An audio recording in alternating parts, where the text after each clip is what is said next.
Hello everyone, আজকে আপনাদের সঙ্গে শেয়ার করছি আলুর পাপ প্যাটিসের রেসিপি। এটা বানাতে গেলে কিন্তু কোনো রকম ঘি, বাটার বা ময়দার প্রয়োজন হবে না। নর্মাল তেল আর গমের আটা দিয়েই একদম দোকানের মতো মুচমুচে এই প্যাটিসটি বাড়িতে বানিয়ে ফেলতে পারবেন। আর আজকের প্যাটিসটা বানাবো একদম একটা স্পেশাল আলুর মশলা দিয়ে, আর যার জন্য এই প্যাটিসটা হবে ভীষণ সুস্বাদু। তাহলে চলুন আর বেশি দেরি না করে আজকের রেসিপি শুরু করা যাক।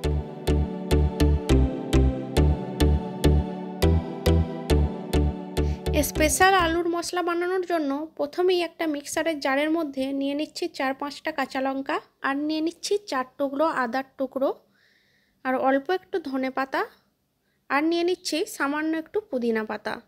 তবে পুদিনা পাতা না থাকলে স্কিপ করতে পারেন, তবে দিলে কিন্তু স্বাদটা অনেক ভালো আসবে। এবার এটাকে এরকম একটা দরদরে টাইপের পেস্ট বানিয়ে নিয়েছি, দেখতেই পাচ্ছেন। এখন চুলার মধ্যে একটা ফ্রাই প্যান বসিয়ে দিয়েছি, দিয়ে তার মধ্যে দিয়ে দিলাম 1 টেবিল চামচ পরিমাণ তেল দিয়ে দিচ্ছি 1 টিস্পুন পরিমাণ কালো সর্ষে, আর দিয়ে দিচ্ছি 1/2 টিস্পুন পরিমাণ গোটা ধনে। এবার কয়েক সেকেন্ড একটু নাড়াচাড়া করে নিতে হবে। যখন সর্ষেটা এভাবে ছিটকাতে শুরু করবে তখন এর মধ্যে দিয়ে দিচ্ছি 1 চুটকি পরিমাণ হিং দেওয়ার পরে এখন দিয়ে দিচ্ছি 4-5টা কারি পাতা দিয়ে এবার সব কিছু খুব ভালোভাবে নেড়ে কয়েক সেকেন্ড একটু ভেজে নিতে হবে। আর ভেজে নেওয়ার পরে এবার যে আমি সেই কাঁচা লঙ্কা, ধনে পাতা, পুদিনা পাতার পেস্ট বানিয়েছিলাম সেটা দিয়ে দিলাম। দিয়ে এটা বেশ কিছুক্ষণ একটু নাড়াচাড়া করে নিতে হবে, যতক্ষণ পর্যন্ত না খুব সুন্দর একটা গন্ধ বেরিয়ে আসে।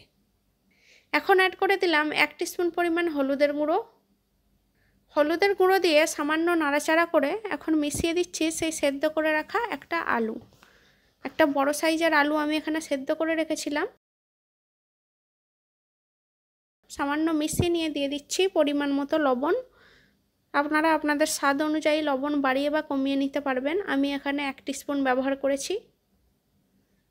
এবার আলুটা বেশ কিছুক্ষণ ধরে নেড়ে খুব ভালোভাবে মশলার সঙ্গে মিশিয়ে নিলেই তৈরি হয়ে গেল আলুর পুর। এখন এটাকে ঠান্ডা হওয়ার জন্য রেখে দেব।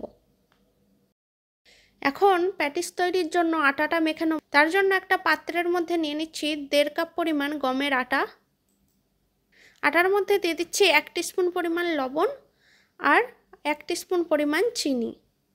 এবার এই দুটাকে হাত দিয়ে খুব ভালোভাবে মিশিয়ে নিতে হবে আটার সঙ্গে। চিনি দিলে কিন্তু এই প্যাটিসের স্বাদটা একটু বেশ ভালো লাগে, হালকা মিষ্টি একটা ভাব আসে, সেজন্য খেতে ভালো লাগে।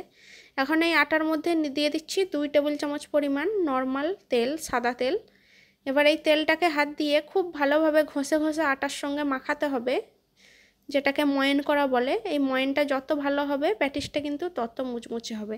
এই যে দেখতে পাচ্ছেন, হাত দিয়ে মুঠো করলে কিন্তু আটা এরকম দলা পেকে যাবে, আবার ছাড়লে একদম ঝুরঝুরে হয়ে যাবে। ঠিক এইভাবেই মাখতে হবে। এখন সামান্য একটু পানি দিয়ে এটাকে হালকা একটা মিডিয়াম ডো তৈরি করতে হবে। খুব বেশি শক্তও না, আবার খুব বেশি নরমও না। দেখতেই পাচ্ছেন ঠিক এইরকম। এখন এটাকে ঢেকে 5 মিনিট রেস্টে রেখে দেবো। আর আটাটা রেস্ট হতে হতে চলুন একটা মিশ্রণ বানিয়ে নেব। যার জন্য কাপের মধ্যে দিয়ে দিচ্ছি 2 টেবিল চামচ পরিমাণ ময়দা আর 2 টেবিল চামচ পরিমাণ তেল অ্যাড করে এটাকে খুব ভালোভাবে মিশিয়ে নিতে হবে। এই যে দেখতে পাচ্ছেন, মেশাতে মেশাতে প্রথমে এরকম একটা শক্ত ডোয়ের মতো তৈরি হবে, তবে এতটা শক্ত আমার লাগবে না। তার জন্য আমি এখন 1 চামচ পরিমাণ আরও ঘি অ্যাড করছি। তবে আপনাদের কাছে যদি ঘি না থাকে তেলও ব্যবহার করতে পারবেন, আর ঘি দিলে একটা স্বাদটা ভালো হয়, সেজন্য আমি দিয়েছি। তবে শুধু তেল দিয়েও এটা করা যাবে। এই যে দেখুন, এরকম একটা পেস্ট বানিয়ে নিতে হবে। এখন যে আটাটা আমি 5 মিনিট মেখে রেখেছিলাম সেটা 5 মিনিট হয়ে গেছে। আবার একটু হাত দিয়ে ভালোভাবে মথে নিয়ে এটা থেকে সমান ছোট ছোট রুটির গোলার মতো ভাগ করে করে কেটে নিচ্ছি। মোট 8টা রুটি আমি এখানে বানিয়েছি। এবার এই রুটিটাকে একদম পাতলা করে বেলে নিতে হবে। সেজন্য একটা পিঁড়ে বেলুনের মধ্যে একটু আটা ছড়িয়ে নিয়ে এটাকে বেলে নিচ্ছি, যাতে বেলতে সুবিধা হয়। এটা কিন্তু একদম পাতলা রুটির মতো বেলতে হবে। এই যে দেখতেই পাচ্ছেন, একদম পাতলা। আমার হাতটা কিন্তু তলা থেকে দেখা যাচ্ছে এটা এতটা পাতলা। এরকম পাতলা করে এটাকে বেলে নিতে হবে। এভাবে সমস্ত রুটিগুলোকে একটা একটা করে বেলে নিতে হবে। আর বেলে নিয়ে যে মিশ্রণটা বানিয়ে রেখেছিলাম সেটা খুব ভালোভাবে রুটির ওপরে লাগিয়ে নিতে হবে। পুরো রুটিটাতে যাতে খুব ভালোভাবে এই মিশ্রণটা পেয়ে যায় সেভাবে মাখিয়ে নিতে হবে। এইভাবে করে সব রুটিগুলো লাগিয়ে নিতে হবে। এখন এটাকে একটা টাইট রোল বানিয়ে নিতে হবে। ঠিক এইভাবে রোল বানিয়ে নিয়ে এই রোলগুলোকে ছোট ছোট টুকরো করে একটা ছুরির সাহায্যে কেটে নিতে হবে। ছুরিটা এইভাবে একটু ঘষে ঘষে কাটবেন, তাহলে লেয়ারগুলো বসে যাবে না, একদম খুলে খুলে থাকবে। দেখতেই পাচ্ছেন ছুরিটা যেভাবে আমি ঘষে ঘষে কাটছি, এভাবে ঘষে ঘষে কাটবেন। এই যে দেখুন লেয়ারগুলো কিন্তু খুব সুন্দরভাবে বোঝা যাচ্ছে। এখন এটাকে এভাবে হাত দিয়ে একটু চেপটে নিচ্ছি, কিছু এরকম লম্বাভাবেও চেপটে নিচ্ছি। পরে আমি দেখাবো দুটো আলাদা আলাদা ডিজাইন হবে। এই গোলটাকে প্রথমে বেলে নিচ্ছি, এটাকে লুচি যেভাবে বেলে ওরকম ছোট ছোট করে বেলে নিতে হবে। আপনারা চাইলে 8টা রুটিও কিন্তু একসঙ্গে দিয়ে এই রোলটা বানাতে পারেন, সেক্ষেত্রে লেয়ার আরও বেশি হবে। আমি ছোট ছোট বানাবো বলে 4টে রুটি একসাথে দিয়ে বানিয়েছি। এখন এই লুচিটার সাইডে ভালোভাবে পানি লাগিয়ে নিচ্ছি, যাতে এটা সিল হয়ে যায় আর খুলে না যায়। এখন এটাকে হাত দিয়ে চেপে চেপে একটু ভালো করে সেট করে দিচ্ছি, যাতে না খুলে যায় তেলে দিলে। আপনারা চাইলে এরকম একটা সাইডটা ডিজাইন করে মুড়ে দিতেও পারেন, তাহলে দেখতেও অনেক ভালো লাগবে। আর এখন এবার আমি একটা প্যাটিসের শেপ দেবো চৌকো করে, সেজন্য এই গোলাটাকে এভাবে করে বেলে নিচ্ছি। এভাবে বেলে নিয়ে মাঝে পুরটা দিয়ে দিতে হবে। পুর দিয়ে এটাকে একটু চৌকো শেপ, প্যাটিসের মতো শেপ দেবো বলে সাইডগুলোকে কেটে নিচ্ছি একটা চৌকো প্যাটিসের মতো শেপ দেওয়ার জন্য। এবার আবারও পানি লাগিয়ে এটাকেও মুড়ে দিচ্ছি। এভাবে একটু মুড়ে দেবেন। এই যে তৈরি হয়ে গেল আমার 2 ধরনের প্যাটিস। এভাবে করে আমি সবগুলো বানিয়ে নিয়েছি। এখন তেলটা হালকা গরম হলে তারপর ওই প্যাটিসগুলো তেলের মধ্যে দিয়ে দিচ্ছি। প্যাটিসগুলো কিন্তু এরকম হালকা আঁচেই ভাজতে হবে, খুব বেশি গরম হলে দেওয়া যাবে না, ভিতর কাঁচা থেকে যাবে।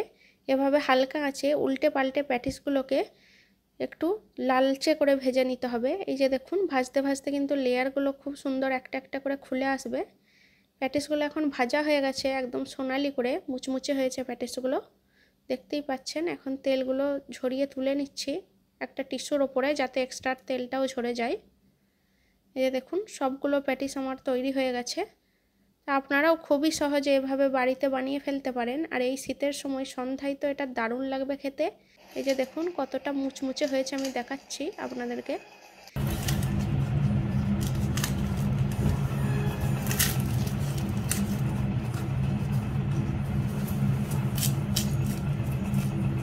আওয়াজ শুনেই নিশ্চয়ই বুঝতে পারছেন।